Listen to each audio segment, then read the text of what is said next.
Bir bilgisayarın otomatik olarak geri açılmasını nasıl sağlarsınız? Diyelim ki elinizde uzaktan kontrol etmek istediğiniz bir bilgisayar var.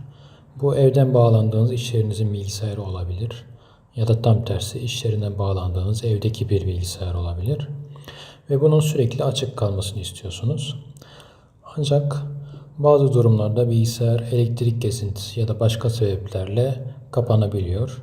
Elektrik tekrar geldiğinde bilgisayarın otomatik açılmasını istiyorsanız onun BIOS'ta bir ayarı var. Şimdi onu görelim. Bilgisayar açılırken BIOS ayarlarına girmeniz gerekiyor. Bu F2 tuşu olabilir genelde ya da Del tuşu olabilir. Bilgisayarın markasına göre değişiyor. Örneğin benim bilgisayarımda dediğim ayar Power Management altında. Yani Türkçesi güç yönetimi. Bunun altındaki AC Back bu seçenek bilgisayarın elektrik geldiğinde otomatik olarak açılmasını sağlayacak. Enter'la buna giriyoruz. 3 adet seçenek var. Memory, Always On, Always Off. Memory dediği bilgisayarın son durumunu kaydediyor kapandığında. Eğer açıksa elektrik geldiğinde tekrar açılıyor. Kapalıysa açılmıyor.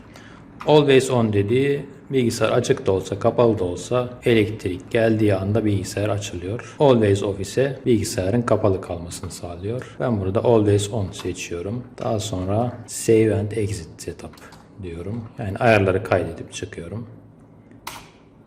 Buna da Yes dedim.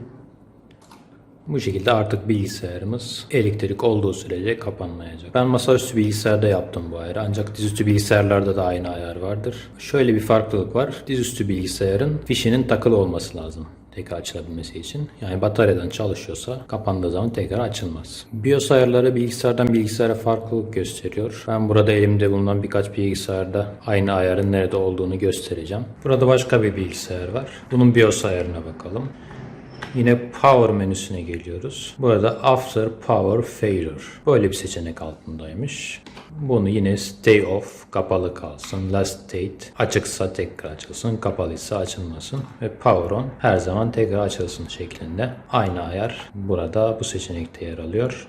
Bir başka bilgisayarda da bu ayarın nerede olduğuna bakalım. Buna Advanced kısmına geldim. Ve Boot Options. Buna tıklıyorum. Şurada gördüğünüz After Power Loss. Bu bilgisayarındaki seçenekte After Power Loss. Bunu yine 3 şekilde değiştirebiliyorsunuz. Power On, Power Off ve önceki durum yani Previous State.